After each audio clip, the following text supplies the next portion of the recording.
Timur soroti sejumlah catatan BPK. Rapat paripurna dipimpin Ketua DPRD Barto Timur Nur Silistio, didampingi Wakil Ketua 1 DPRD Mardianto. Turut hadir para anggota DPRD, pelaksana tugas PLT, sekretaris daerah, staf ahli dan tenaga ahli fraksi DPRD. Dari unsur pemerintah Kabupaten Barto Timur, hadir staf ahli Bupati Bidang Pemerintahan, Hukum, dan Politik, Osa Awatanu, para kepala organisasi perangkat daerah OPD, serta sejumlah undangan lainnya.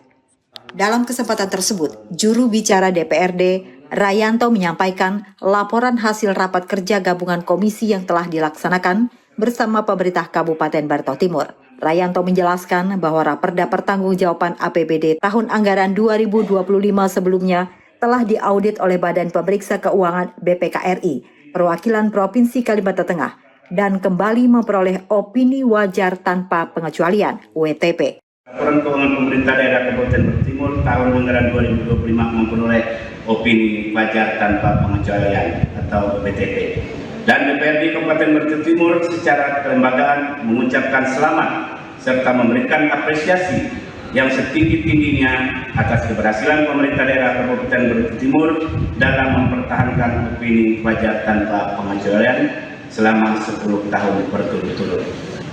Sidang Dewan dan hadirin yang kami hormati, DPRD Kabupaten Barto Timur melalui gabungan komisi telah melaksanakan rapat kerja pembahasan bersama terhadap Raperda dimaksud pada hari Senin 13 Juli 2026. Dapat kami laporkan pelaksanaan rapat kerja pembahasan bersama dihadiri oleh Ketua DPRD selaku pimpinan rapat serta dihadiri Wakil Ketua 1, Wakil Ketua 2, dan anggota DPRD dari masing-masing komisi, baik Komisi 1, Komisi 2, dan Komisi 3. Sedangkan dari pemerintah daerah dihadiri oleh Sekretaris Daerah Kabupaten Barto Timur beserta jajaran. Pada saat pelaksanaan rapat kerja pembahasan bersama menyepakati struktur pertanggungjawaban anggaran pendapatan dan belanja daerah Kabupaten Barto Timur tahun anggaran 2025. Meski kembali meraih opini WTP, DPRD turut menyampaikan sejumlah catatan dari hasil pemeriksaan BPK yang perlu menjadi perhatian pemerintah daerah. Beberapa di antaranya meliputi klasifikasi anggaran belanja yang belum sepenuhnya sesuai ketentuan, kekurangan volume pekerjaan dan ketidaksesuaian spesifikasi pada belanja modal di 3 SKPD, serta pengelolaan aset tetap yang dinilai belum tertib. BPK juga memberikan sejumlah rekomendasi kepada Bupati Barto Timur agar melakukan perbaikan terhadap aspek-aspek tersebut guna meningkatkan kualitas tata kelola keuangan daerah. Berkaitan dengan Perda Pertanggungjawaban APBD untuk tahun 2025.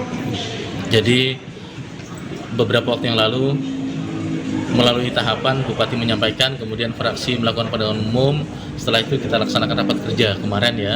Nah, dengan rapat kerja sudah selesai, maka kami menyampaikan laporan hasil rapat kerja yang isinya adalah perbaikan dan penyesuaian tentunya ya, dan juga evaluasi berkaitan dengan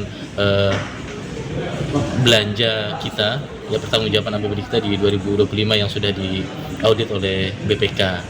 Jadi tentu kita berharap dari laporan hasil rapat kerja ini menjadi bahan bagi pemerintah daerah untuk melakukan penyesuaian, terutama pada kebutuhan APBD perubahan di tahun ini. Jika memang ada yang tidak sesuai, belum tercapai, atau belum terbiayai, maka catatan dari Perda Pertanggungjawaban 2025 itu menjadi acuan, ya, menjadi kebutuhan yang diprioritaskan.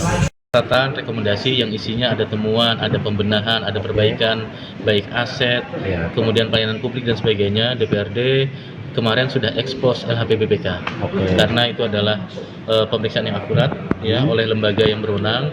Jadi kemarin kita sudah melakukan rapat dengan pemerintah daerah dan Barto Timur, termasuk yang tindak lanjutnya sampai kemarin kita rapat kerja itu sudah tinggi, termasuk yang sudah tinggi, dan ada beberapa kayak aset yang harus segera diselesaikan ya, aset dan temuan-temuan dari kegiatan-kegiatan yang sudah dilaksanakan juga sebagian besarnya sudah dilaporkan kemarin ke DPRD, sudah diselesaikan. Walaupun tidak mungkin 100%, karena misalnya seperti aset itu perlu pembiayaan dan perencanaan. Ya, ada temuan dari aset yang aset tanah dan bangunan misalnya yang belum bersertifikat, belum hak milik. Tentu ini berproses, ya Pemda harus menganggarkan agar ini nanti setiap tahun harus semakin mengecil ya aset yang belum bersertifikat supaya kepemilikannya jelas milik Pemda. Kalau yang lagi Nah ini nanti kita minta pemerintah daerah juga melanjutkan ya progres yang kemarin juga kita lihat, minta bantu dan kerjasama dengan kejaksaan, dengan lembaga vertikal kita agar semua prosesnya berjalan dengan baik dan sesuai dengan prosedur. Dari Kabupaten Barto Timur, Kalimantan Tengah, Ahmad Farizali, Haji Suryansyah, Jurnal TV melaporkan.